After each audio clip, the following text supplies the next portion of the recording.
Assalomu alaykum, muhim xabarlar kanaliga xush kelibsiz. Videolarimiz yoqayotgan bo'lsa, like va podpisatsiya tugmalarini bosib qo'yishni hamda o'zingizni qiziqtirgan video ostida kommentariy yozib qoldirishni unutmang. Shahlo Alijonova o'zining vaynlari bilan ko'plab muhokamalarga sababchi bo'ldi. U bergan intervyusida shunday deydi: "Qiyinchilik menga ibrat bo'ldi. Og'riq mening murabbiyim. Muhabbat esa hali ham orzuyim", deb yozadi Shahlo Alijonova o'zining Instagram sahifasida. 2024-yil Shahlo Alijonova hayotida burilish yasadi. U O'zbekistonda o'tkazilgan yirik xalqaro musiqa tanlov shousida 2024-yilda ishtirok etdi va birinchi o'rinni qo'lga kiritdi. Uning Jonli da'vo nomli kuyi nafaqat hakamlarni, balki butun Osiyo auditoriyasini larzaga soldi. Shouda Shahlo kuylagan qo'shiq yoshlikdagi boshidan o'tkazgan og'ir kunlar, onasining kasallik bilan kurashishi va qalbidagi muhabbat dardini so'zlagan qo'shiq edi. Uning sahnadagi ko'z yoshlari, qalbdan chiqqan ohangi tomoshabinlarni sukutga to'ldirdi. Shahloning ko'zgu ortidagi hayoti sahnadagidan butunlay boshqa. U yoshligidan oilasidagi og'ir kunlarni ko'rdi. Otasi ishsiz qoldi. Onasi saraton kasalligiga chalindi.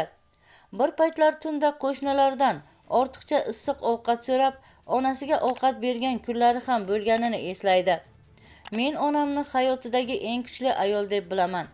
Uning og'rig'i menga ilhom, uning ko'z yoshlari menga kuch berdi." Onasiga bag'ishlab aytib o'tgan qo'shiqlardan biri "Sensiz kuni yo'q" Instagramda millionlab ko'rishlarga ega bo'lgan.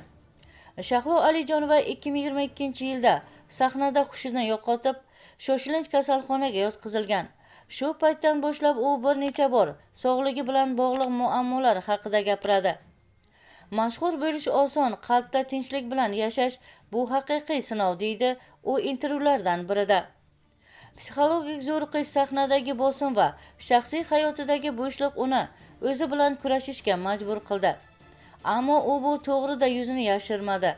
Instagramdagi postlarda u samimiy va ruhiy holati haqida to'g'ridan to'g'ri gapiradi. U hozircha turmush qurmagan, bir necha bor muhabbatda aldangani, tuyg'ularning qadrini bilmagan, insonlarga ishonganini aytgan. Uning so'zlarida dunyoda bo'lgan ozor va ishonchsizlik barq uradi. "Meni yaxshi ko'raman deb kelganlardan ko'ra, meni o'qiganlar qalbimga yaqinroq bo'ladi." Bir necha bor noma'lum shaxs bilan birga ko'rilganiga qaramasdan, Shahlo bunga munosabat bildirmagan. Uning muhabbati qo'shiqlarda yashaydi. Eng ta'sirli lavhalaridan biri uning onasiga bag'ishlab qilgan Sirli sovg'a nomli video pranki bo'ldi. Unda Shahlo onasini kutilmagan holda Hindistondan olib kelingan dori-darmonlar va tepadagi shifokorlarga yo'llanma bilan hayratga soladi. Onasi yig'lab shunday deydi: "Qizim menga shifo, qalbimda davo bo'ldi", deydi. "Mening porlashim siz ko'rmagan yomg'irli tunlarning natijasidir", deb yozadi u oxirgi Instagram postida. Qadrli tomoshabin, shu va shu kabi xabarlarni o'tkazib yubormaslik uchun video ostida like va podpisatsiya tugmasini bosib qo'yishni unutmang. Bizni qo'llaganlarni Allohning o'zi qo'llasin.